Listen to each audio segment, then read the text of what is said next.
Buenas tardes. Antonio me impele, vamos mal de tiempo y vamos a darle ahora lugar a hablar sobre la gestión de museos locales de artistas de la Escuela de París. Hablaba Luis Jesús García Lomas esta mañana sobre las periferias. Al final, en realidad, todos acabamos siendo periferia de algo. Y lo local sí que es verdad que tiene una especificidad, y lo de los museos monográficos, que también hablábamos esta mañana, pues también tiene su peculiaridad, no es fácil. Aquí hemos reunido esta tarde a dos representantes de dos museos muy singulares y una especialista en un artista que tiene también, bien, no solo un museo, sino una serie de centros que yo no sé si llamaría la periferia, o sea, colocar a alguien en la periferia, no sé, tú sabes mejor que yo de eso, Genoveva, así que eso luego cuando te toque, si te parece, empezaremos por ti y luego hablaremos de Gregorio Prieto y de Vázquez Díaz. Genoveva Tusell es profesora de la Universidad Española de Educación a Distancia o de la Universidad de Educación a Distancia española, ya se sabe cuando dice uno UNED, y es una especialista en el arte español de la posguerra y el franquismo y los artistas españoles de ese momento. Acaba de volver de Sao Paulo de comisariar una exposición precisamente sobre los artistas españoles en la Bienal de Sao Paulo. El año pasado fue lo de Bores en la residencia, ¿o ha sido todavía este año? No, ha sido todo, como se amplió, ha terminado este año también. Ha terminado este año, bien. Sí, bueno, yo ya como no sé en el día en que vivo, comisarió Bores y conoce muy bien también por su especialización y por su periodo temporal, pero también, como decía esta mañana, porque lo ha vivido en su casa, pero también porque evidentemente luego lo ha desarrollado, lo ha trabajado y se ha convertido en una gran especialista. Conoce muy bien el asunto Picasso, el tema de Picasso. Hablábamos hoy de Guernica, pues, ¿qué te vamos a contar a ti de la vuelta del Guernica, ¿no? Yo tuve el honor de conocer a Javier Tusell, que hoy en día, desgraciadamente y desafortunadamente, yo soy mayor que él ya. Murió exactamente con un año menos de los que yo tengo ahora. Y tuve la oportunidad, y como digo, de que generosamente viniera a un museo periférico, a un museo local, como el Museo del Grabado Español Contemporáneo, y se aviniera a colaborar con, como digo, un pequeño museo con pretensiones, porque a veces el tamaño no tiene que, de alguna forma, condicionar necesariamente nuestra mentalidad. Puede condicionar nuestro espacio, pero no nuestra ambición. En otro extremo está Raúl Luis, en otro extremo no, en otro sentido, está aquí a mi siniestra, Raúl Luis García, que dirige ahora el Museo Gregorio Prieto, un museo en el que también hicimos alguna exposición en aquel momento. La obra gráfica de Gregorio se expuso en Marbella, fue una experiencia maravillosa conocer ese museo en Valdepeñas, un museo estupendo, con un artista singular, con esa maravillosa colección de arcángeles San Migueles que tenéis allí. Yo hace tiempo que no lo visito, entonces no sé si sigue igual o habéis hecho alguna transformación. Genoveva sí me lo tenía de memoria, pero con Raúl, me va a perdonar, voy a tener que recurrir al currículum para no dejarme cosas. Bueno, de Beba me he dejado alguna cosa seguramente en el tintero, pero me lo perdonará. Pero como a ti te conozco menos, voy a decir que eres licenciado en Historia del Arte y en Historia y Ciencias de la Música. Hay gente para todo, por la Universidad de Salamanca, y realiza cursos de doctorado en la Universidad de Hamburgo, en Alemania, y te incorporas al proyecto de música inédita para catalogar fondos manuscritos de libros de coro, polifonía y música religiosa en la Real Biblioteca y Convento de las Descalzas Reales de Madrid. Si no lo habéis visto, tenéis que ir a ver el Convento de las Descalzas, sin lugar a dudas, y la Catedral Primada de Toledo. Ha realizado ese tipo de labores también en bibliotecas como la Histórica Municipal de Madrid o la Biblioteca Nacional de España o la Iglesia de San Francisco en Quito, Ecuador. Y entre 2.500 y... ¡Uy, 2.500! Estoy un poquito para allá, ¿eh? esta semana es un poquito durita e intensa para mí. Entre 2015 y 2010, bueno, durita e intensa hasta llegar aquí en Jaén estoy en la gloria. Entre 2015 y 2019 realiza para la Fundación Gregorio Prieto la catalogación y digitalización del epistolario de Gregorio. Y desde el 2020, elegiste el año preciso, para llegar a la dirección de este museo en Valdepeñas, que si no lo han visto, lo tienen que ver, que además es un museo muy activo, tiene su Premio Nacional de Dibujo, sus colecciones, en fin, está en un sitio estupendo y ya se puede ver incluso buen vino. También. Y ahora el vino de Valdepeñas, hasta el vino de Valdepeñas es bueno, o sea que en España ya se hace buen vino. Más cerca en Andalucía, en Nerva, en Huelva, está el Museo Vázquez Díaz. Juan Carlos León Vázquez, que es un periodista ya acreditado, conocido, con experiencia en periódicos como Diario 16 o 5 Días, colaborador de Canal Sur, documentalista, biógrafo y bibliógrafo, nos va a hablar en su momento también de este museo interesante, de otro andaluz con gran presencia en el arte español del siglo XX y que está bien representado en este museo, como digo, de Nerva. Fue premio de periodismo y comunicación precisamente en la ciudad de Huelva y hoy nos acompaña aquí, y a los tres les agradezco su presencia, el que hayan aceptado la invitación de la organización, y sin más dilación pues les cedo la palabra, si os parece, a Genoveva Tusell, y luego hablamos de Gregorio Prieto para terminar hablando de Vázquez Díaz, si no tenéis inconveniente. Pues Bien. suya es la palabra. Gracias. Bueno, he de decir que antes de mí había una persona invitada para hablar del Museo Dalí que seguramente hubiera hablado bastante mejor y con más propiedad de algunos aspectos.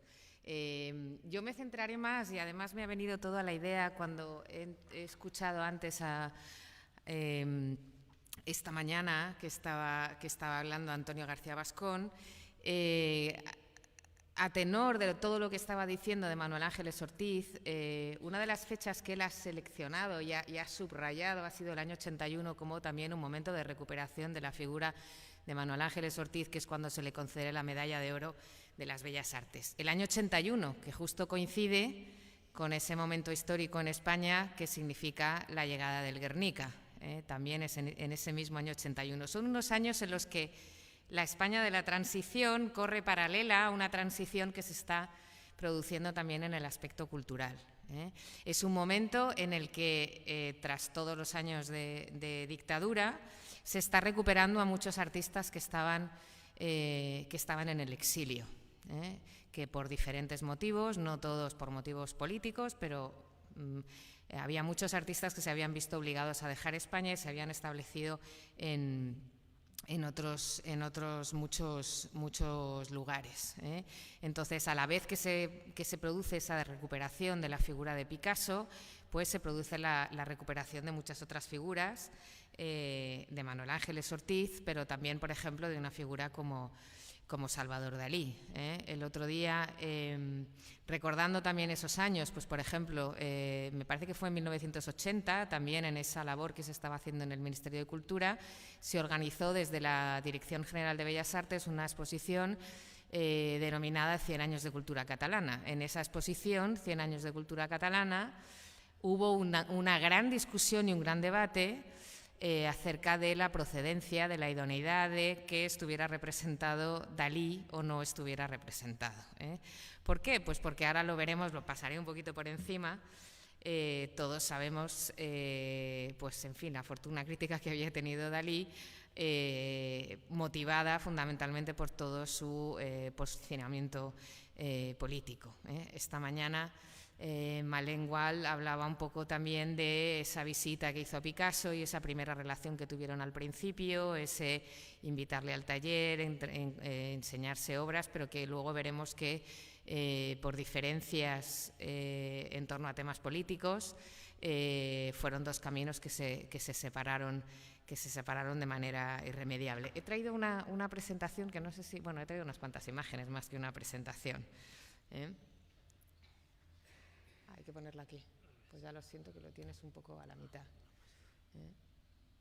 Y curiosamente con Dalí pasó una cosa parecida. A la vez que estaba volviendo, que hemos dicho que se estaba haciendo esa exposición de 100 años de cultura catalana, que se debatía, finalmente sí que estuvo Dalí en esa exposición, 100 años de cultura catalana, se le da la medalla de oro de las Bellas Artes a Manuel Ángeles Ortiz. Sí, gracias. Y, por ejemplo, también todo eso va unido a la recuperación de la figura de Dalí. Se organiza una gran exposición que en principio iba a tener lugar en 1981, pero que se retrasó hasta 1982. El caso es que, claro, la figura de Picasso había tenido un marcado carácter político, fundamentalmente a partir del año 36 aproximadamente, cuando ya empieza a quedar patente la cercanía de Picasso con la República. Primero, por supuesto, también se ha mencionado hoy con su nombramiento como director del Museo del Prado en 1936, ese cargo que le hace tanta ilusión, pero del que no llega realmente a tomar posesión. Yo creo que también, y enlazándolo con lo que dijo Miguel Zugaza, también era uno de los motivos por los que él quería que el Guernica estuviera en el Museo del Prado. El caso es que a raíz de ese nombramiento como director del Museo del Prado, también esa cercanía con el Gobierno de la República que se manifiesta en el encargo del Guernica, tras la clausura de la Exposición Internacional de París del año 37, pues el Guernica se devuelve a Picasso y a partir de ahí Picasso sí que toma conciencia de la manera en la que puede ayudar, por ejemplo, a los refugiados de la República, a los damnificados de la guerra, etcétera, etcétera. Y esto también le situará también como una persona que también realmente atiende a muchos de los artistas que están en París por entonces. Pues llega a constituir fondos, hace ayudas económicas y, como vemos en muchas de estas noticias en las que está implicado Picasso, estarán implicados también muchos de los artistas que han ido saliendo a lo largo del día de hoy, todos artistas que estaban en la Escuela de París. Él organiza una serie de exposiciones y siempre va a haber una serie de nombres que veremos que se van repitiendo y que están ahí de la mano de Picasso. Se hacen, por ejemplo, exposiciones de esta denominada Escuela Española de Artistas de la Escuela de París y, bueno, muchos de los nombres que se han ido mencionando hoy, Antoni Clavé, Joaquín Peinado, también un artista nacido en Ronda, también andaluz, Baltasar Lobo, que también Malengua le ha mencionado mucho esta mañana, y bueno, muchos de los artistas que han ido saliendo. Como se ha dicho, Picasso les proporciona ayuda económica y ayuda de todo tipo, ayuda a la hora de concurrir a exposiciones, en fin, les compra obras, etcétera, etcétera. No voy a ahondar mucho más en eso, pero hasta tal punto que incluso pues los artistas realmente hacen una especie de homenaje y muestran su agradecimiento hacia la labor que hace Picasso en todo esto. Se firma, por ejemplo, esta Unión de Intelectuales Españoles, pues hacen una carta de agradecimiento y está firmada por muchos de estos artistas que entonces forman parte de esta escuela de París. Pero es que de los nombres que se han mencionado hoy hay alguno que se ha quedado un poquito en el tintero y yo quería recuperar alguno y uniendo también la figura de Picasso, uniendo también a Dalí y uniendo también a los pintores españoles que se encuentran en París. Y es que poco antes de que todos fueran, fueron en distintos años desplazándose a París. Evidentemente Picasso llegó mucho antes y ya estaba ahí establecido, pero se produjo también un acontecimiento en el Madrid de la época, que fue esta primera exposición de la Sociedad de Artistas Ibéricos, que tuvo lugar entre mayo y junio de 1925 en el Palacio de Exposiciones del Retiro. Esta primera exposición de la Sociedad de Artistas Ibéricos pues reunió un montón de artistas, de muchos artistas que luego además, por ejemplo, se irían a París. Entre ellos, por supuesto, estaba Francisco Bores, que nada más, creo que antes de finalizar incluso la exposición, defraudado porque él esperaba mucho más, esperaba que tuviera un eco en todo lo que era el panorama artístico, en todo lo que era el arte nuevo, el arte de vanguardia de ese momento. Él pensó que iba a tener una mayor repercusión esta exposición.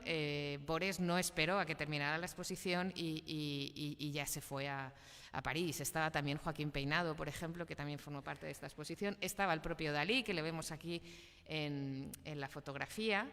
Era el momento, por ejemplo, de toda la vanguardia de esa edad de plata de la cultura española, que se desarrollaba también en torno a la residencia de estudiantes. La residencia de estudiantes donde estaba Salvador Dalí, había coincidido con Buñuel, con muchos otros artistas. El propio Bores estaba también por ahí, coincidía con ellos en tertulias artísticas, en tertulias en grandes cafés de Madrid. Bores había nacido en Madrid, residía ahí, no fue residente en la residencia de estudiantes, pero sí que era un núcleo muy interesante de artistas. El caso es que pues Bores se va a París, y allí en París, además, bueno, pues por ejemplo Joaquín Peinado había llegado en el año 23, luego había colaborado en la exposición de artistas ibéricos, y bueno, forman todo un núcleo de artistas en torno, y también yo creo que, por ejemplo, en el caso de Bores es más una amistad muy estrecha, por ejemplo, con Picasso, mucho más que el hecho de que el ser discípulo o el ser seguidor. Es muy interesante, por ejemplo, cuando Bores llega a París, hay que pensar un artista joven, y entonces llega al París de la vanguardia, y él explica un poco el llegar a París en ese momento como es, que París era algo así como, era como entrar en una farmacia y ver un montón de botes con cada uno de los preparados. O sea, era la idea de el artista joven que llega a París y se encuentra el París de las vanguardias, de un montón de tendencias y que no sabe bien, digamos, en qué fijarse. Era un momento, también estaba establecido, estaba Juan Gris, pero Juan Gris muere muy joven y tampoco coincide tanto, se lo presentan a Bores, y bueno, estas fotografías han ido saliendo también esta mañana, son fantásticas porque muestran esa cercanía de Picasso con muchos de los artistas de esta generación. Son todas del archivo de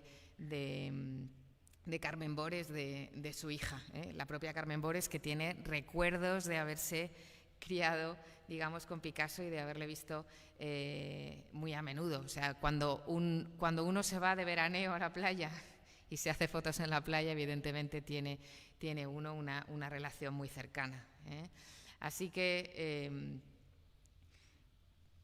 bueno, el caso es que Picasso fue ayudándoles a todos estos artistas, pero Picasso también comenzó entonces una deriva en cuanto a su actuación política también. Un momento muy importante fue el momento en el que se adhirió al Partido Comunista Francés, y bueno, él se afilió al Partido Comunista, y se sabe, por ejemplo, que desde España, desde muy pronto, se abrió una ficha policial en la que iban siguiendo cada uno de los movimientos y de las actuaciones que hacía Picasso en este sentido. Desde muy pronto se sabe que esta Dirección General de Seguridad del régimen conoce esa afiliación de Picasso al Partido Comunista Francés.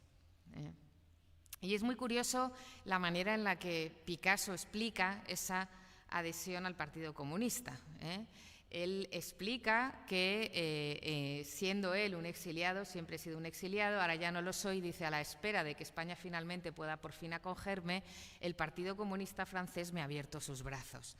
Era como esa patria que estaba buscando, y mientras no pudiera volver, digamos, a su patria, el Partido Comunista le había acogido.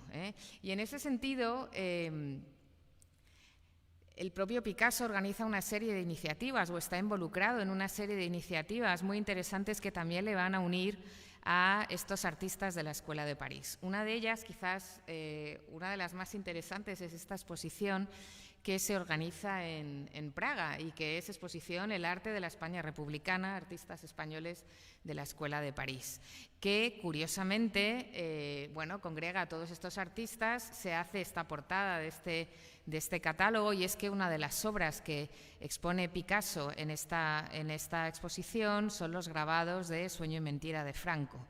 esos grabados de carácter satírico que hace criticando de una manera muy, muy grotesca al dictador. En esa exposición, que bueno, se celebra en Praga, pues acuden muchos artistas de la Escuela de París. Estaba también Julio González, también, que era uno de los que le daba, digamos, más renombre también a esa gran exposición. Se hace una gran inauguración. Y en esa exposición, por ejemplo, está uno de los artistas españoles que está ahí, también es el propio Francisco Bores. Hay que decir que Bores en ningún momento de su trayectoria tuvo, digamos, una manifestación política o una preocupación por aspectos políticos, pero es verdad que en esta exposición participa. Y entre sus obras, y estas se exponen además en esta exposición, es muy interesante ver estas obras que se titulan España 1937. Es una manera un poco de aludir a lo que estaba sucediendo en nuestro país en ese momento. Es decir, él se va muy joven a París, hemos dicho que llega en el año 25, antes incluso de que se clausure la exposición de la Sociedad de Artistas Ibéricos, pero bueno, él no permanece ajeno a todo lo que está sucediendo en nuestro país, sino que bueno, él muestra una preocupación que creo que se ve mucho aquí. Es una pintura muy característica de Bores, el color, ese bodegón en primer plano y esa ventana abierta que creo que es muy característica de todos estos artistas de la Escuela de París. El caso es que lo que estábamos diciendo, esa relación tan cercana que tiene el propio Picasso con todos estos artistas. El bodegón que vemos en la parte de abajo de Joaquín Peinado es otra de las obras que se exponen en esta exposición en Praga, por ejemplo. Y bueno, ellos, la relación es, digamos, tan cercana que esta fotografía, que me parece muy bonita, en el taller de Grans Agustans, donde Picasso había pintado el Guernica, pues ahí está con Joaquín Peinado, con una serie de amigos, pues charlando. Es una fotografía muy bonita.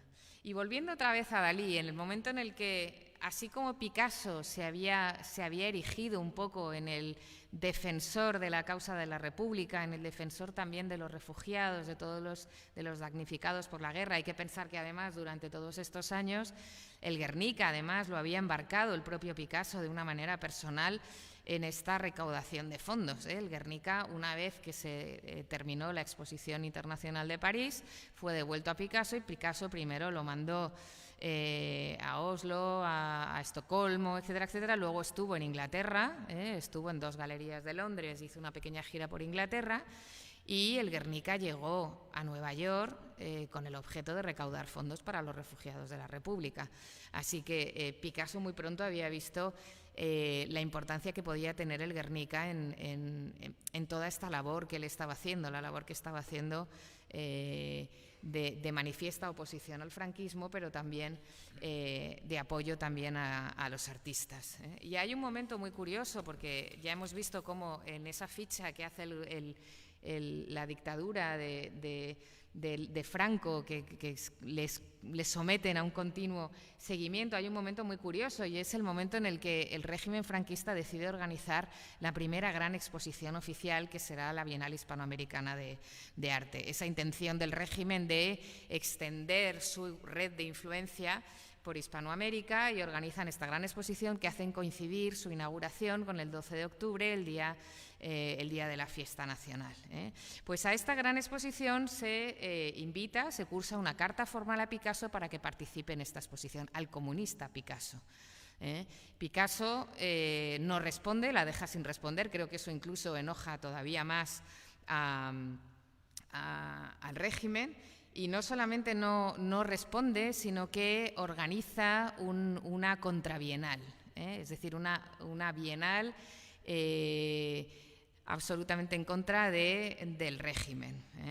Y es muy curioso el hecho de, pues eso, pues deja sin responder, organiza encima una contrabienal, y este rechazo tan manifiesto que hace hacia el régimen, pues hace que, por ejemplo, el secretario general de la Bienal Hispanoamericana, que era Leopoldo Panero, a pesar de haberle cursado una invitación formal, escribe por carta, niega luego por carta haberle invitado.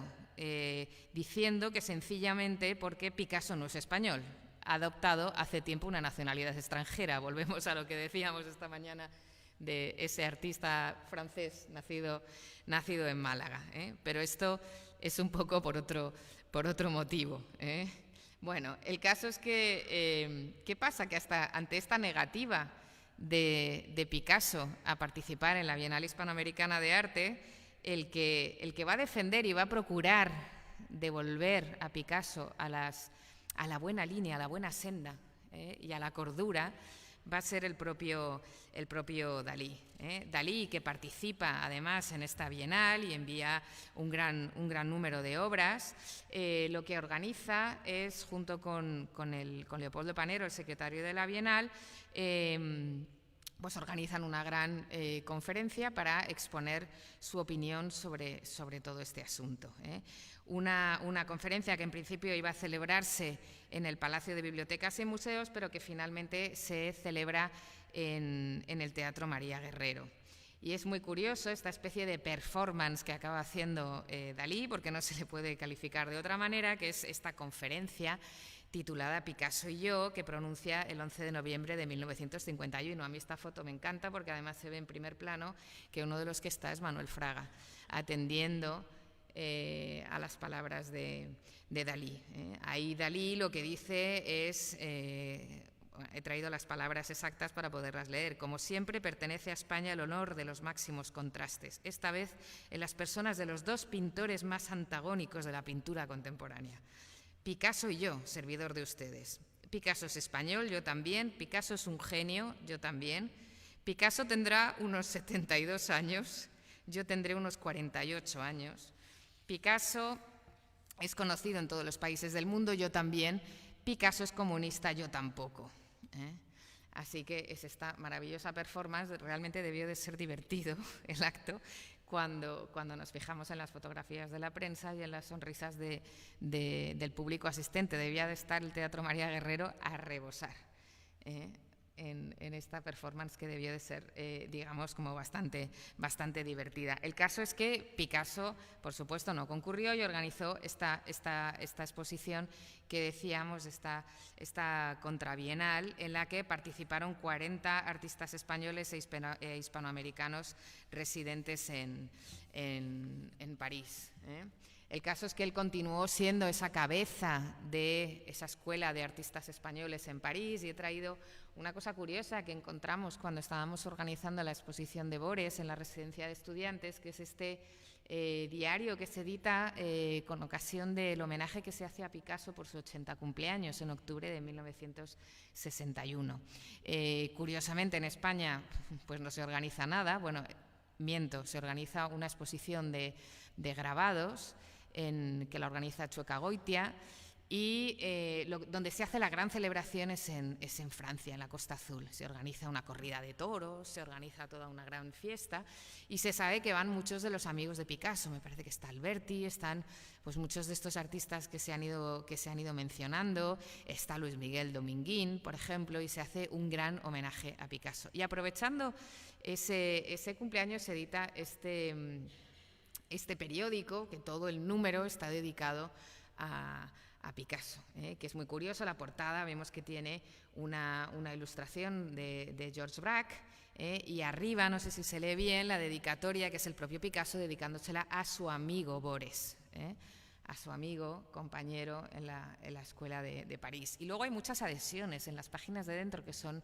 muy, muy curiosas. Pues hay desde ese telegrama de Jaume Sabartés, digamos, uniéndose a la conmemoración, o esa pequeña cartita de Rafael Alberti también, que como hemos dicho acude también a celebrar el cumpleaños de Picasso, y el propio Bores también manda una ilustración que pues hecha a propósito, evidentemente, con todo ese tema de los toros, etcétera, etcétera. Bueno, a mí me parece muy, muy curioso encontrar este tesorito. Pues son todo textos, evidentemente, dedicados a Picasso y en fin, glosas del propio Picasso. Entonces, hay que ver cómo esa diferencia, al final, en el momento de esa transición cultural a la que me estaba refiriendo, cómo se trata una y otra figura, como por ejemplo, pues eso, Picasso es la gran celebración, la Vuelta del Guernica en el año 81, que se titula en la prensa española como la Vuelta del último exiliado, pero en cambio respecto a Dalí, por ejemplo, hay esa discusión en torno a la idoneidad o no de incluirla en una exposición, y finalmente sí que se organiza, la Dirección General de Bellas Artes organiza en 1982 una gran exposición dedicada a Dalí. Otros muchos artistas irán poco a poco volviendo. De Joaquín Peinado se organiza mucho antes, por ejemplo, una exposición, me parece que es el año 69 o 70 o así, se organiza una exposición en Madrid.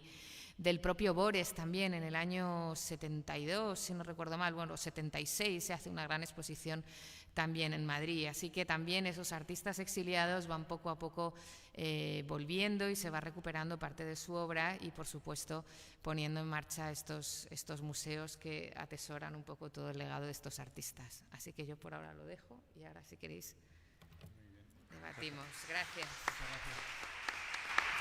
Muchas gracias, Genoveva. Yo solo, como vamos mal de tiempo, solo una puntualización. Se ha hablado mucho, Genoveva, de Joaquín Peinado. Tenía que haber estado aquí también, sí, por propio derecho y porque tiene su propio museo, pero las cuestiones de estructura y agenda de la Fundación Unicaja pues nos han permitido... Yo quería por lo menos mencionarle. Sí, Pues es andaluz, vamos a es fantástico, también. sí, estaba previsto, pero claro. Bueno, esta mañana hablábamos con Carmen, bueno, tampoco la Fundación Unicaja es la Fundación Caixa, y bueno, están en un proceso de renovación y de transformación y no llegan a todo. Y claro. Su directora, que el año pasado sí nos acompañó, Emilia Garrido, pues no podía venir y no ha podido ser, no había ningún representante. Pues un poco. Bueno, no ha estado nada mal. Hubiera merecido, como Manuel Ángel, también Manuel Ángel es un pequeño capítulo, igual que tú también has hecho un pequeño capítulo de Bores. Muy bien, pues muchas gracias, Genoveva. Y ahora, como hemos quedado, Raúl Luis, si eres tan amable. Enciendo el micrófono. Buenas tardes. Pues gracias, José María, por la presentación, Antonio Sánchez por invitarme a Art Jaén. Vengo a hablar de Gregorio Prieto, del museo, y un poco la temática de la mesa, que era la gestión de estos museos personales o de una sola figura, monográficos, como los queráis denominar. Brevemente quería explicar quién es Gregorio Prieto, para quien no le conozca. Gregorio Prieto es un pintor que, según dice su biografía, nace y muere en Valdepeñas, aunque en realidad vivió, no sé, 5 o 6 años en total en toda su vida. Enseguida se fue a Madrid, bueno, su padre se lo llevó de niño. Y Gregorio Prieto siempre deseó ser escritor. Esa es lo que siempre dejó escrito en sus diarios que tenemos pues desde el año 16 hasta el 81, en los que va, al contrario que Zabaleta, que decíais antes, que era minucioso y lo registraba todo. Gregorio Prieto nunca habló de su arte en sus diarios, nunca habló de su técnica ni de sus motivaciones pictóricas. Hablaba en términos muy generales como la belleza, la eternidad y cosas de este tipo, pero nunca de aspectos puramente técnicos. No solía hablar mucho de pintores, solo del siglo de oro, a los que admiraba profundamente, y no hablaba... Yo, que me encargué también del archivo antes de acceder, como has comentado antes, Gregorio Prieto, tenemos unas 6.000 cartas de carácter personal en la sede de la Fundación, y no sé si decir que con los dedos de las dos manos puedo contar las que son intercambios con otros pintores. El resto son todo con escritores o con galerías o con editoriales, porque Gregorio Prieto, que lo hablábamos antes en la comida, Gregorio Prieto editó 114 libros, que sepamos, 114 en los que no todos son escritos, a veces eran solo ilustrados, a veces ilustraba una portada y un poco más, otras veces escribía también el texto e ilustraba a su vez, ¿no? Gregorio Prieto nace en 1897 y muere en 1992. Es decir, que bueno, llamaba yo a mi presentación Gregorio Prieto, retrato de un siglo, porque también es la exposición que ha reinaugurado el museo después de las obras que tuvimos en estos últimos años, antes de que yo me incorporara. Gregorio Prieto fue un gran dibujante. Tengo que decir en el museo conservamos 5.000 obras, 4.200 corresponden, 4.300 a Gregorio, fotografía artística del periodo romano, sobre todo de carácter surrealista, que hizo con Eduardo Chicharro Briones, también becado como Gregorio en ese momento. 2.200 dibujos, es decir, prácticamente la mitad de su colección, también los collages que empezó a realizar ya con 70 años y todos sus óleos. Se inicia en Madrid empieza a estudiar en la Academia de Bellas Artes de San Fernando, bueno, antes se llamaba de otra manera, pero para aclararnos. Allí va conociendo pues, a los que serán amigos durante toda su vida, como Concha Méndez, Rafael Alberti, conoce a Lorca, también conoce a Juan Ramón Jiménez, alguien al que admira profundamente, a uno de sus grandes amigos que es Rafael Alberti, aunque aquí se está hablando mucho de política y Gregorio Prieto pues, no se caracterizó precisamente por su implicación política en ningún sentido, en realidad.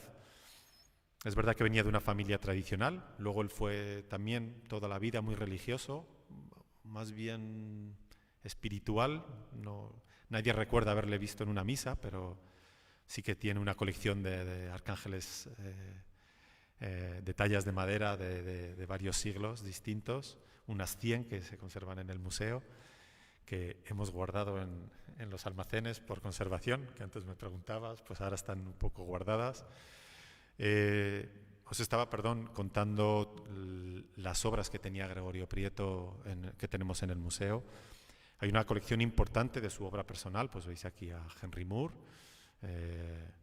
y tenemos obra de Picasso, unos que luego os enseñaré, un par de grabados, de Miró, de algunos artistas contemporáneos suyos, que en esta renovación de la colección o del concepto expositivo que hemos realizado, pues los hemos guardado, porque alguien decía esta mañana que la sombra de Picasso era muy alargada, y efectivamente con la reinauguración del museo hace algo más de un año, estas obras se guardaron en los almacenes, estos Miró, Bacon, Picasso, etcétera.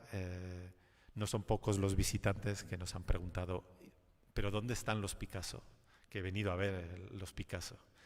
Esa es una de las razones por haber guardado en la colección, guardado en los almacenes, no a mala fe contra las personas que tienen todo su derecho a que les guste Picasso, pero sí la idea de revalorizar, y esto entronca con la parte última que quería hablar en la ponencia, con los objetivos que puede tener un museo pequeño, pequeño relativamente, pero sí de una figura ahora mismo desconocida, como puede ser Gregorio Prieto, o poco conocida a nivel de público general. Revalorizar su obra siempre es complicado, ¿no? Entonces, con la reforma del museo, el museo se abrió en el año 87, se inauguró oficialmente en el 90, ya con toda la colección ya bien colocada, y se reabrió después de 3 años de obras en el año 2022. La idea era cómo volver a poner la obra de Gregorio Prieto en valor. Las circunstancias de la periferia, como se llama aquí, o de la España vacía, o de como queráis denominar a lo que no es Madrid y Barcelona, y Málaga, perdón, alguno más también se colará, Bilbao, por supuesto. El problema siempre es cómo atraer público, visitantes, o generar interés hacia un museo, cómo hacer que las personas paren en Valdepeñas o en otros de los lugares que se han mencionado hoy, atraídos, si no es por algo que no sea pues el vino, en el caso de Valdepeñas, en otros sitios por otras razones, atraer a la gente a visitar, a conocer una obra que no está, como se dice ahora habitualmente, en el canon, o que no está en los libros de texto.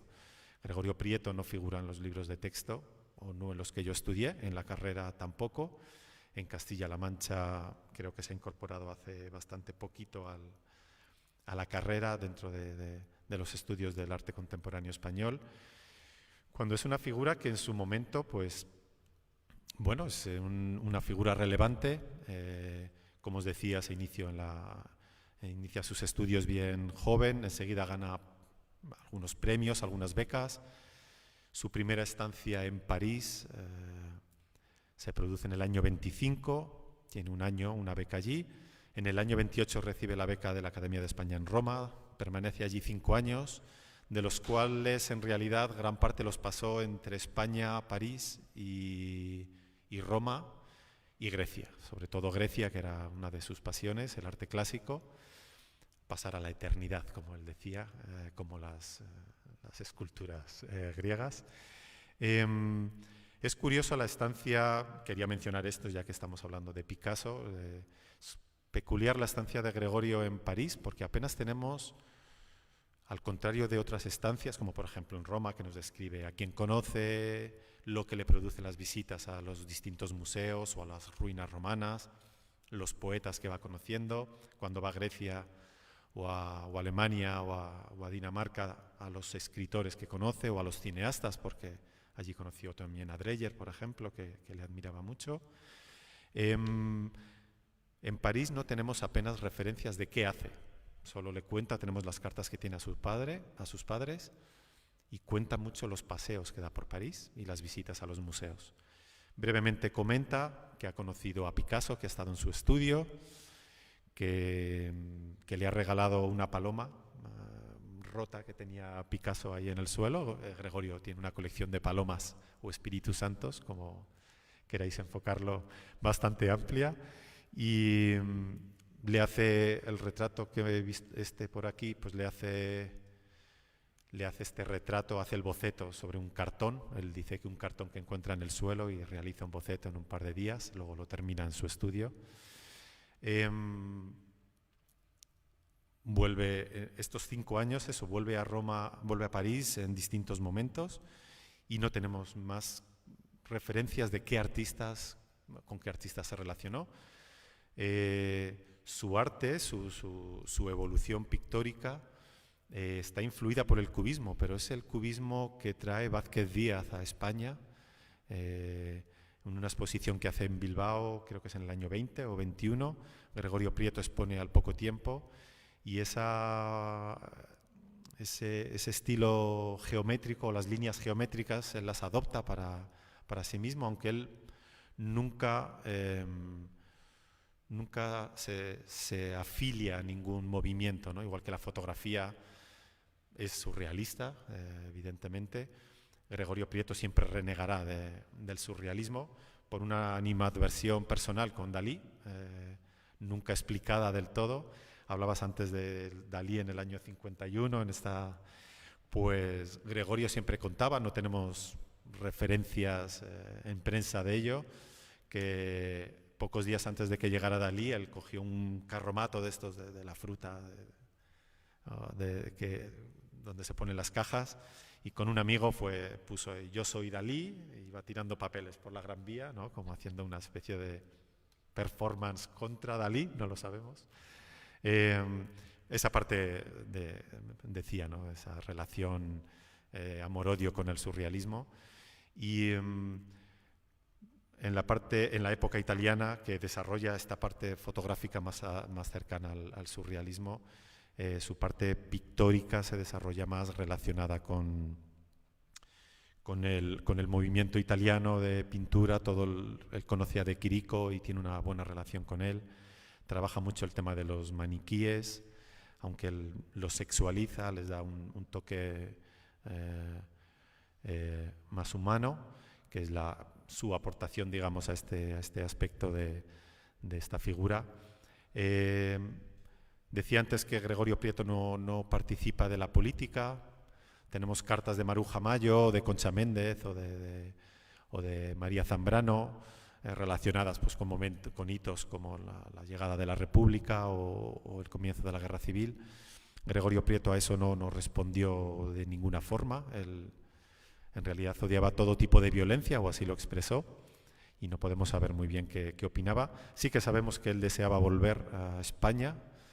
Cuando él va, Nunca dominó los idiomas. En París no se relacionó muy bien con el ambiente francés porque no dominaba el idioma.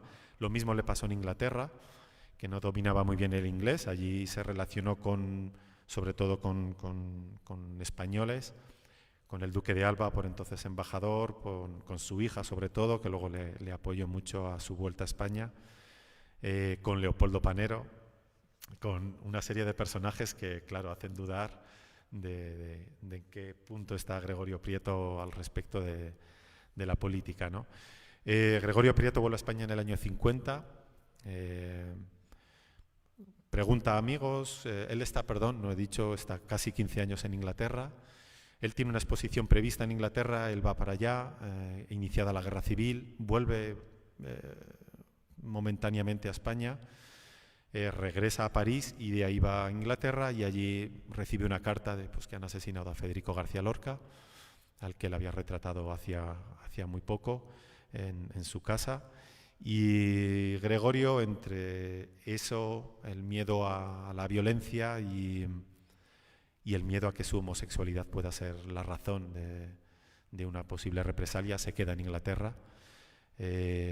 Allí incide en algo que poco no había trabajado mucho, que era el retrato y el dibujo, y realiza una labor extensa.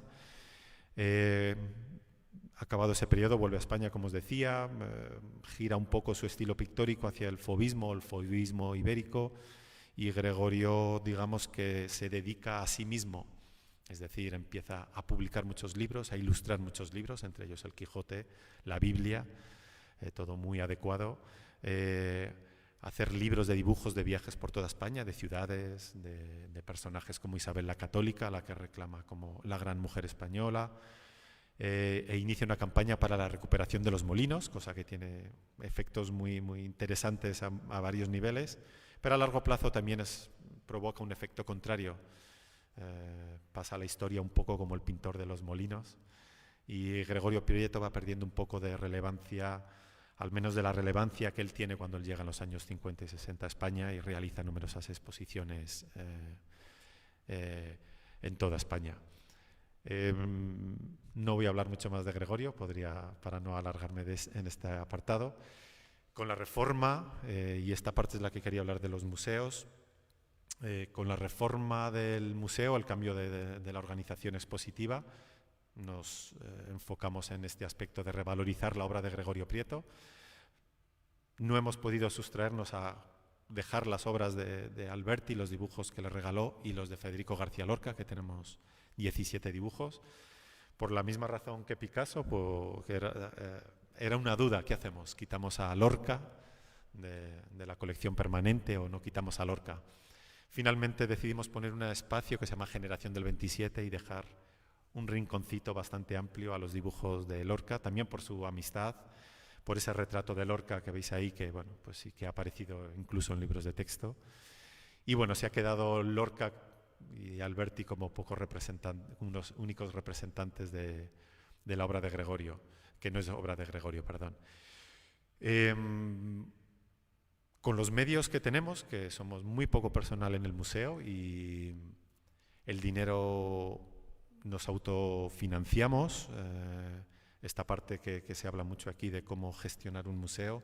Gregorio Prieto desde siempre, probablemente por su concepto de sí mismo que tenía, su vanidad, su egocentrismo, él quería pasar a la eternidad y quería a toda costa tener un museo que tuviera memoria de su trabajo y de él mismo. En el año 68 crea la Fundación Gregorio Prieto en la cueva de Argamasilla de Alba. Gregorio Prieto nunca tuvo un marchante, y esta parte un poco divertida y no sé qué otro adjetivo ponerle. Gregorio Prieto siempre se representó a sí mismo. Lo debió de hacer muy bien porque vendió mucha obra, y gracias a eso pues, el museo está abierto. En el año 68, en la cueva de Medrano, en Argamasilla de Alba, donde Cervantes estuvo preso, Gregorio Prieto hace la firma de la fundación, invita a todas las personalidades de España, nobleza y personas del régimen, invita también a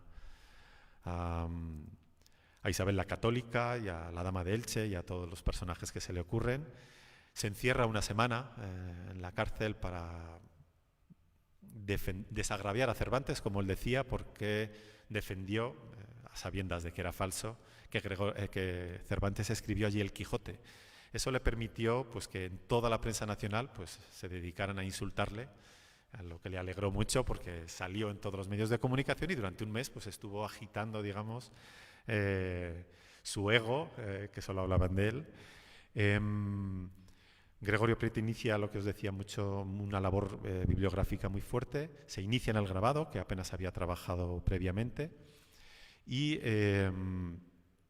con la creación de la fundación, él dona todas sus posesiones a la fundación, toda su obra, todo lo que vaya a producir, excepto lo que él decida que va a ser a la venta para mantener la fundación. Y desde entonces Gregorio Prieto se centra en ganar dinero y en recoger premios. Adquiere, aconsejado por diversas personalidades cercanas a él, una serie de locales con los que los alquileres pues, nos permiten financiarnos, cosa que nos da mucha independencia, pero también estamos ¿cómo se dice? Pues estamos frente a eso, al mercado, ¿no? Pues ahora no estamos muy bollantes, habrá tiempos mejores, seguro. No recibimos ningún tipo de ayuda de ninguna institución. Las relaciones con las instituciones públicas, con ayuntamientos, diputaciones, son siempre complejas. El hecho de mantenernos independientes y de mantener la sede de la Fundación en Madrid, pues genera cierta reticencia, ¿no? A la hora de estos contactos con los políticos de Castilla-La Mancha, y el que no se pueda, y esto forma parte también de cómo gestionar este tipo de instituciones, el que no se pueda utilizar el museo o no permitamos de momento utilizar el museo como un centro cultural dentro del ámbito cultural propio de la ciudad de Valdepeñas, ¿no? La idea del museo es tener a Gregorio Prieto en las mejores condiciones y en la mejor forma posible de enseñar su obra, de explicar su obra. Y esto choca un poco con estas sinergias que hay entre las distintas instituciones y centros culturales que hay en el entorno de Valdepeñas. De momento mantenemos este criterio y dentro de las obras que os decía, pues sacamos toda esta obra de Gregorio Prieto e hicimos la inversión que pudimos en la página web, la que estamos muy satisfechos, y en las redes sociales. Las redes sociales son, como bien sabéis, un arma de doble filo. Nos han permitido algo que hasta ahora era difícil de conseguir, ¿no? Que es acceder a un público muy amplio y lejano para recuperar esta figura de Gregorio Prieto. De hecho, desde que tenemos la colección expuesta en la web de esta manera, estamos recibiendo multitud de peticiones. O sea, hemos recibido desde Estados Unidos peticiones de obra para exponer en el año 2024. Estuvimos hace poco en Cádiz, estamos ahora en Granada. En Murcia se hace una inauguración el mes que viene, también estamos ahí presentes. Es decir, 3 minutos. Es decir, esto nos ha abierto esta puerta, que es una forma de hacer visible el museo, hacer visible la obra desde nuestra ubicación y desde nuestra posición. Las redes sociales son exigentes en cuanto hay que alimentarlas diariamente, cosa que no hacemos, pero con el poco trabajo que hacemos, quizá un tuit semanal, ya no se dice tuit, se dice X o no sé cómo se dirá, o en Instagram o en Facebook, eso nos está permitiendo tener bastante visibilidad y, como os decía, estamos teniendo una respuesta bastante bastante positiva y está poniendo en valor, yo creo, que la obra de Gregorio Prieto. Ya que estamos hablando de Picasso, solo quería enseñaros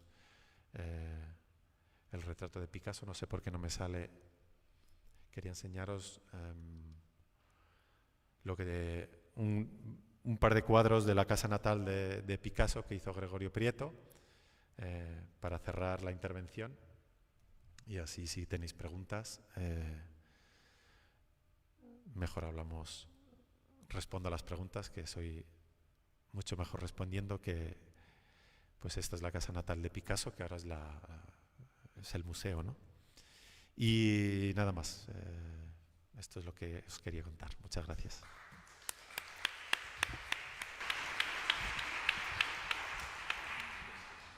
Muchas gracias, Raúl. Gracias por atenerte a las instrucciones. Yo no he conocido la nueva presentación del Museo de Valdepeñas, pero la antigua me pareció... solo la casa merece la pena. Y no conocía ese cuadrito, o sea que... Y no sé si lo tenemos localizado en la casa natal, así que... Perdón, solo decir que como la casa, el museo son 2.000 metros cuadrados, que antes he dicho un museo pequeño, No está mal, y es una casa del siglo XVII. Bueno, maravilloso patio y un lugar estupendo. Ahora ya sí, Juan Carlos León, hablará de Vázquez Díaz, también un artista esencial, un maestro de artistas también. Sí, es poco conocido, como decía Raúl. También tiene Vázquez Díaz el problema de que parece que se ha olvidado su obra. Yo hablaba esta mañana con Miguel Zugaza, porque en el Museo de Bellas Artes de Bilbao hay una gran obra de Vázquez Díaz, muy extensa. Está considerado Vázquez Díaz, que es onubense, está considerado un pintor vasco, salen todas las antologías de pintores vascos, porque él vivió en Fuenterrabía. Pero yo soy una persona extraña dentro de este seminario, que yo agradezco muchísimo, porque es una forma de hacer cultura y a mí me encanta. Yo soy fundamentalmente periodista, no tengo una formación de arte, ¿no? Quizá porque hiciera un documental sobre Vázquez Díaz, quizá porque en el 50 aniversario de su muerte, que fue en el 2019, y ahora mismo estoy sintiendo bastante envidia porque todo este mundo sobre Picasso, con Vázquez Díaz no se hizo absolutamente nada. Yo escribí varios artículos en la prensa criticando esto, que ni Huelva, ni Nerva, su localidad de nacimiento, ni Palos, por aquello de la Rábida, nadie le hizo absolutamente nada en aquel año. Al año siguiente, Palo de la Frontera me llamó y pudimos hacer también un pequeño congreso.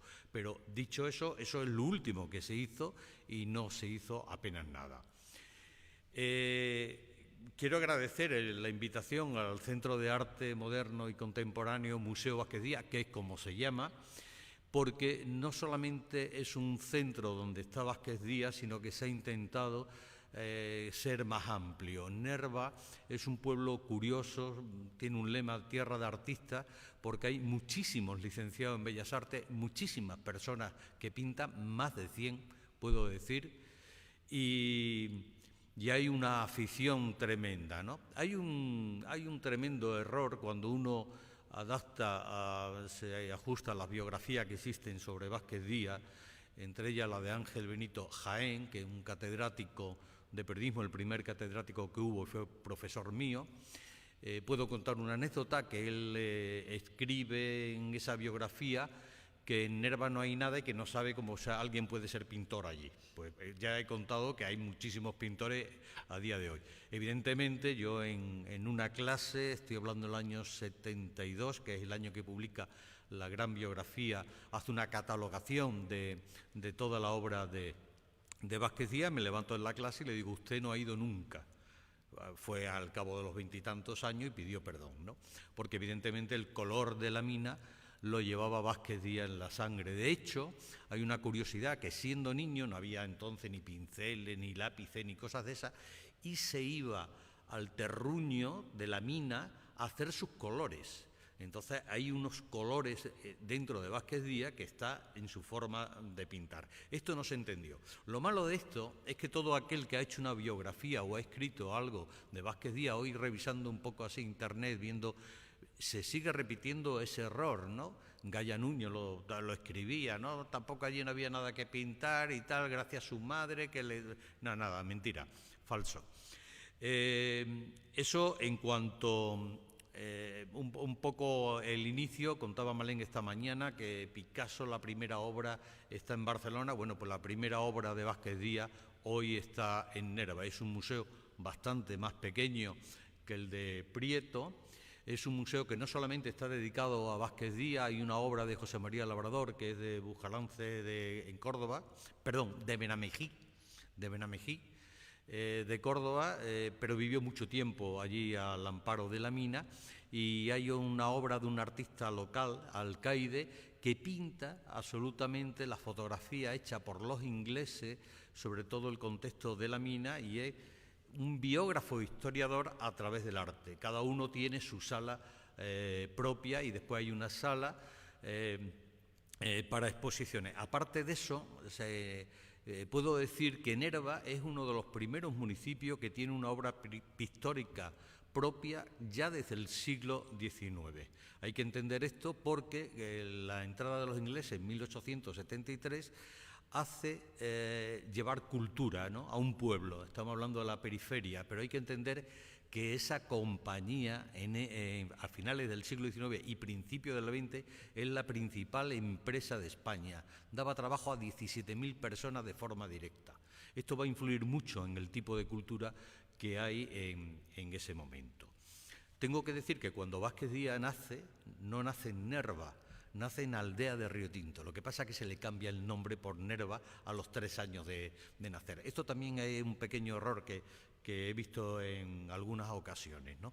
Pero bueno, él habla, por supuesto, de cómo se llama su pueblo, que es Nerva, ¿no? Es un pueblo hoy pequeño, de unos 5.000 habitantes, y tiene este museo que ahora mismo pasa por un momento difícil porque el director, murió en mayo, y quizá esa sea la razón también del por qué estoy yo aquí, ¿no? Y bueno, pues no está descabezado la dirección del museo, se está buscando una fórmula porque existía una fundación con la Diputación, igual que ha comentado Raúl, pues siempre existe el tema económico para hacer exposiciones y darle alma a ese museo, que no está en ninguna ruta. Nerva además es un pueblo específico que hay que ir, no está en una ruta, digamos, de paso, y esto también condiciona mucho el número de visitantes. El año pasado me comentaban, he estado allí ahora antes de venir aquí, me comentaban que había unos aproximadamente 7.000 al año, ¿no? Se quiere mover eso, se quiere hacer, pero ahora mismo está en un momento de impasse, para tratar de llegar a algún acuerdo con la Diputación y con la Junta de Andalucía. Se sigue llevando exposiciones. La última que he visto era precisamente uno de la Fundación Medina de Mija, de Dalí, Miró y Picasso, ¿no?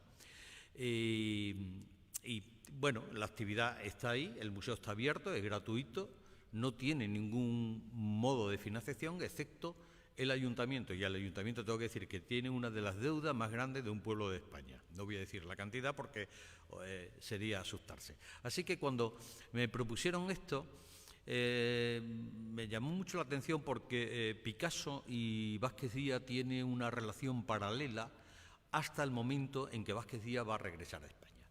Vázquez Díaz empieza a pintar ya desde muy pequeño, de hecho con 10 años pinta un retrato del Litri que va a Nerva a torear, y ese retrato causa sensación, el traje de luces le llama la atención. Ya adelanto que nunca va a pintar a un toro, un animal, siempre va a pintar toreros, que va a ser una característica de él, ¿no? Son famosos los retratos de Manolete, de Belmonte, de Ortega, y siempre los pinta en una figura estática.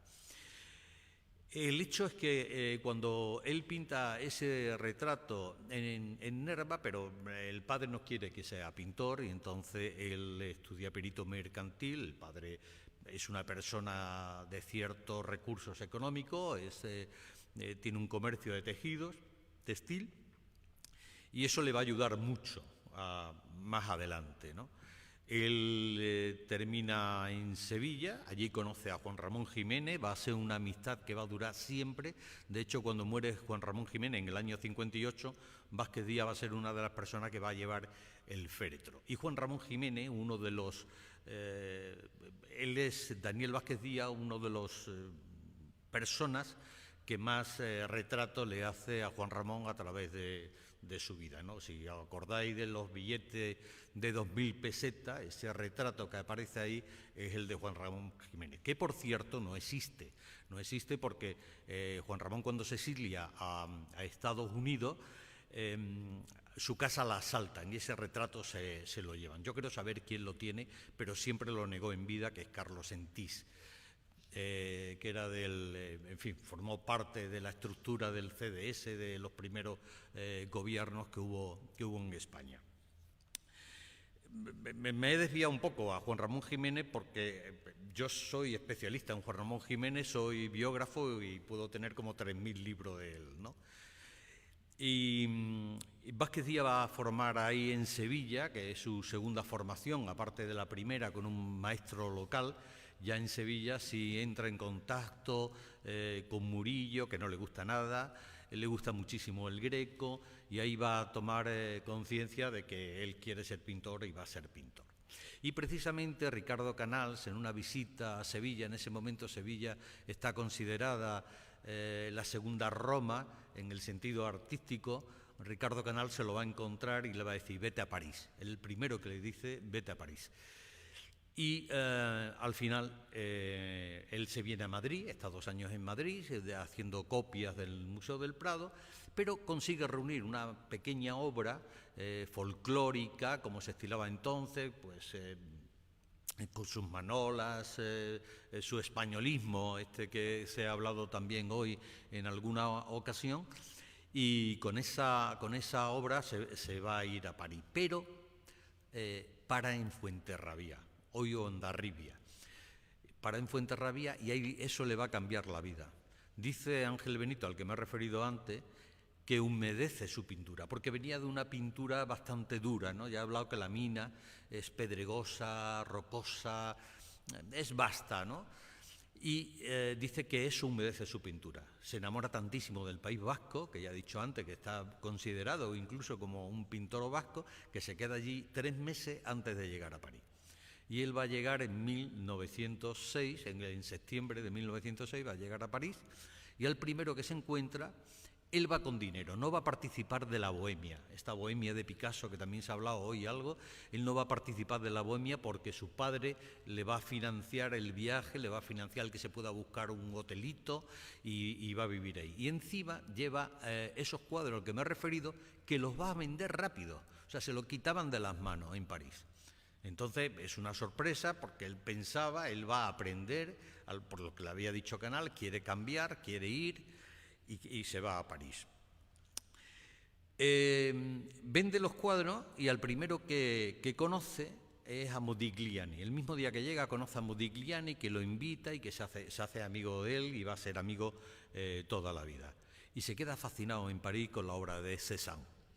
Esta es la influencia, aparte de ese País Vasco que acaba de conocer, va a ser la segunda influencia que le va a condicionar toda su vida en la pintura. Cézanne. Pero también va a conocer a Bourdelle. Bourdelle es un escultor. Rodin y Bourdelle son los escultores franceses del momento. Y ese le va a cambiar el trazo de la línea. Entonces ahí se está gestando el cubismo. Había conocido en Madrid a Juan Gris, era amigo ya de Juan Gris, y se va a encontrar con él precisamente en París. Y él adopta un cubismo sencillo, sin perder, vamos a decir, la forma académica de pintar, ¿no? El color, mezcla el color y mezcla las líneas, la geometría.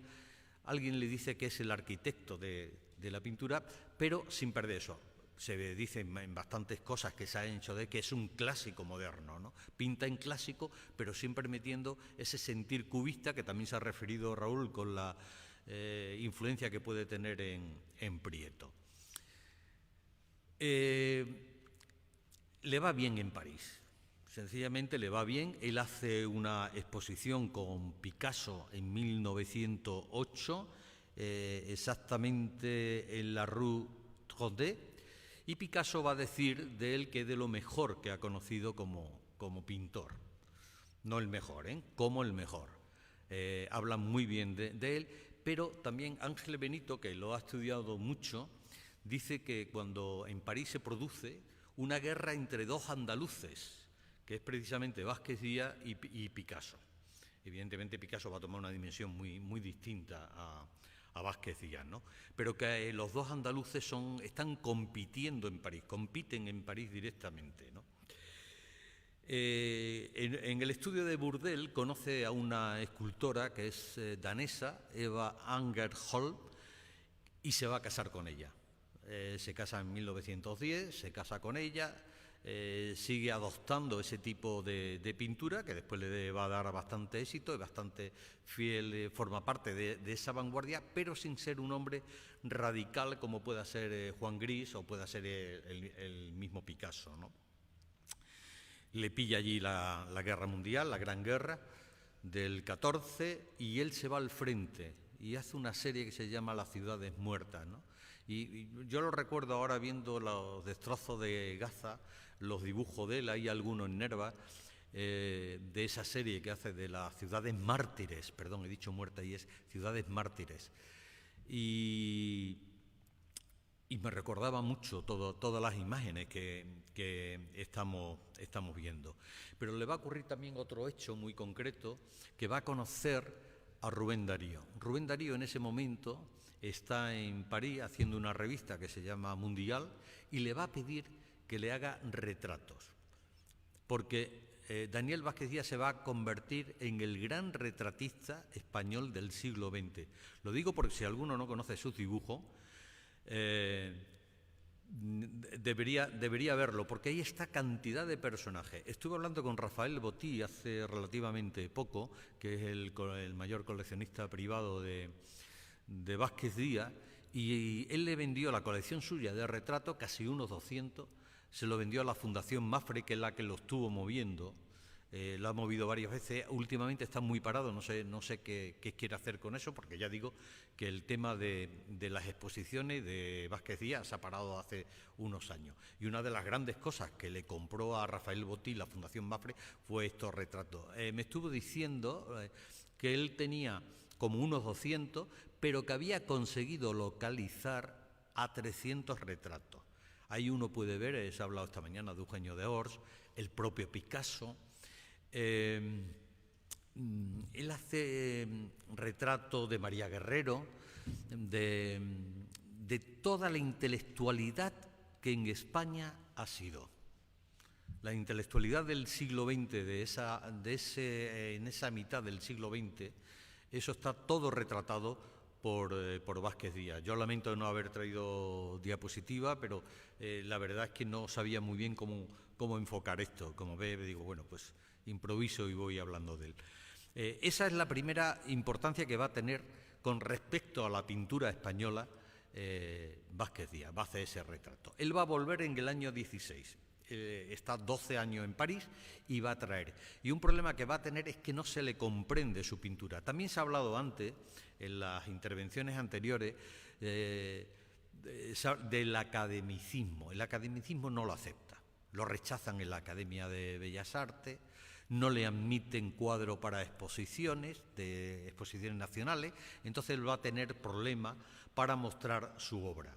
Pero se mantiene rígido, se mantiene haciendo una pintura de forma geométrica, pero donde el personaje vive su alma. Cualquiera que vea un retrato de Vázquez Díaz, él decía que no todo el mundo se le puede retratar, que tiene que decir algo, su cara, su alma, encontrarla, ¿no?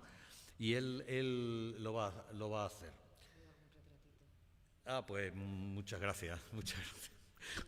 Porque, bueno, ahí se ve el retrato, estoy viendo el retrato de Juan Ramón, de Regoyos, estoy viendo este es el retrato, él le hace varios retratos, ese que está, el que desaparece, que es de 1912, y que Juan Ramón se conserva porque cuando se va al exilio a Estados Unidos le hace una foto y gracias a esa foto se conoce el retrato, ¿no? Le gustaba mucho, decía Juan Ramón que era lo que más le había gustado. También sabía, voy a aprovechar, aunque dé un salto en lo que estoy narrando, porque él ha hablado de Panero y también se ha hablado antes de las exposiciones que se hacían para llevar el tema a Iberoamérica, con aquello del franquismo, decir, aquí tenemos cosas. Se llevó el retrato de Juan Ramón que le hizo, y Leopoldo Panero, sin pedirle permiso, le gustó mucho al gobierno venezolano, a un ministro, y se lo regaló. Y cuando llegó a España, Vázquez Díaz montó en cólera esto. Y tenía un amigo, Granados Valdés, también de Nerva y también discípulo suyo, que va a ir a Caracas y va a montar allí el Museo de Arte Contemporáneo de la Universidad de Caracas. Lo monta él y de hecho la guía está firmada por él. Intenta recuperarlo y no lo recupera. Después hace un retrato muy parecido, que es el que está en el museo de Huelva. Bueno, este es uno de los retratos de Unamuno, ¿no?, que también lo pinta. En París, antes de regresar, pinta también con un cartujo, una figura impresionante, va a tener una influencia tremenda también de Zurbarán. Pinta a Rubén Darío, de monje. ¿Corto? 3 minutos. Pues sí, vale. Bueno, estaba diciendo el tema, él vuelve a España. 2 apuntes, nada más. Vuelve a España, digo que le cuesta mucho, tiene una competición. En tiempo de República, el gobierno republicano le invita a irse a Valencia, él no se quiere ir porque es muy agarrado y piensa que va a perder la producción de cuadros, le pone una guardia en la puerta y nadie le asalta su domicilio y tal. Ya se hace Franco, viene Franco, y precisamente una de las causas, desde mi punto de vista, por la que él ha bajado digamos, su presencia y tal, esta es la mujer, esta Eva Agerholm. Es precisamente porque algunos lo acusó de franquista. Pintó a Franco en un caballo, pero decía, no me gusta pintarlo porque tiene patitas de perdiz, decía él. Y también hizo un esbozo de José Antonio. La colección privada de Botí se acaba de vender. La tenía yo para un poco, sí, ya digo que tengo que hablar con Botí porque hay una donación que va al Museo Vázquez Díaz de Nerva y estoy ahí mirando, no sé exactamente lo que hay. Pero esa es la colección que se ha estado moviendo por España, en Bilbao, en Sevilla, en Zaragoza, en La Coruña, se ha estado moviendo gracias a Botí, que reunió esa colección, pero ya Botí tiene 95 años y no podía gestionarla y él estaba deseando. Decía antes de la importancia de tal. Comentaba con Miguel esta mañana, Zugaza, comentaba de la importancia. Dice, pero ¿cómo se puede perder a la persona que ha cambiado el arte interior de España? Porque Franco lo manipuló. Es decir, vosotros tenéis a Picasso en París, pero yo tengo a Vázquez Díaz en Madrid. Y lo manipuló. Pero Vázquez Díaz hizo una escuela de pintura donde sale la vanguardia interior de la España interior. Pues mira, está Ibarrola, José Caballero, Rafael Canogar, Granados Valdés, Cristino de Vera, Caneja, Rafael Botí padre, es decir, una playa de pintores que va a cambiar el que aquí haya pintura en el interior. Ese es un valor que no se le ha dado a Vázquez Díaz, independientemente después de lo que él hiciese como pintor. Muchas gracias.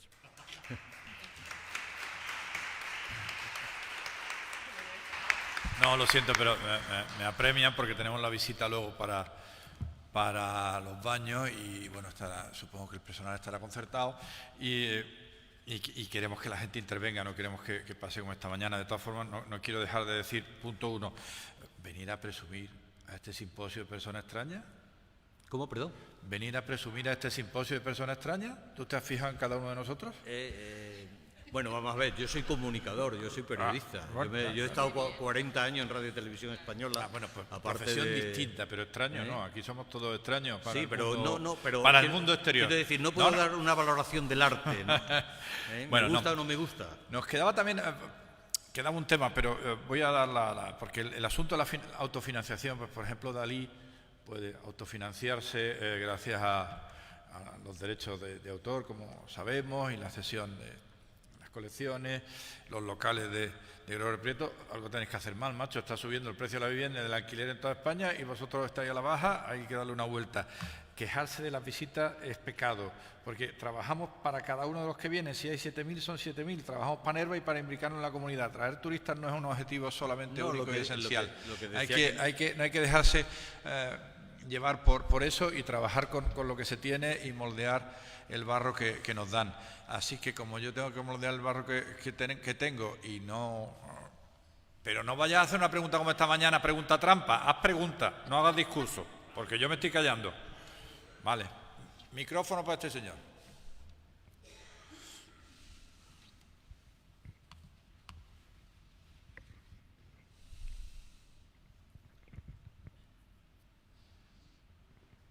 No sé si está encendido. Sí. Buenas tardes.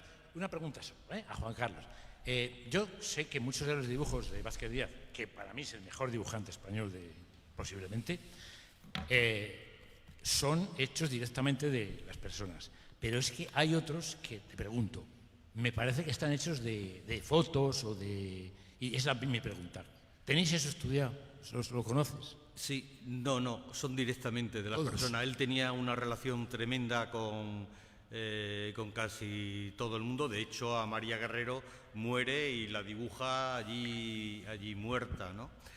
Y el conocimiento que yo tengo, no sé si habrá alguno de los que yo tengo, son que eran a las personas, ¿no? Él es muy amigo de Ricardo Baroja. Ricardo Baroja, por cierto, no es vasco, nació en Río Tinto, hermano de Pío Baroja, ¿no? Y precisamente cuando él entra a la Academia de Bellas Artes, el cuadro que entrega la Academia de Bellas Artes de San Fernando, que entra en el 68, un año antes de morir, es el cuadro de los Baroja, ¿no? Y él tiene mucha relación con muchos pintores, tiene también a los hermanos Solana, ¿no? Él empieza a ser conocido a partir del 47, precisamente porque Solana, Zuloaga y Ser mueren, y entonces se queda como vacío el contexto artístico en España. Entonces él ahí es cuando toma cierta relevancia, ¿no? Pero pasan muchos años en el que le están haciendo el vacío, ¿no? Y sobre los retratos son directos. Adriano del Valle en Sevilla, se empieza a pensar en... son casi todos, no sé si habrá alguno, evidentemente puede haber alguno, pero la mayoría son retratos de personajes que él está relacionado con ellos. ¿Puedo intervenir un momento? Por favor. Sí, cuando la Fundación Mafre compró la colección de dibujos de Rafael Botí, que es fantástica, efectivamente, se hizo un catálogo razonado y yo hice el estudio de los dibujos, toda casualidad. Es verdad que recientemente se ha vuelto a editar otra vez el catálogo. Con mi trabajo no sé qué han hecho, yo creo que lo han debido tirar a la basura y se ha editado este año se ha editado un nuevo catálogo.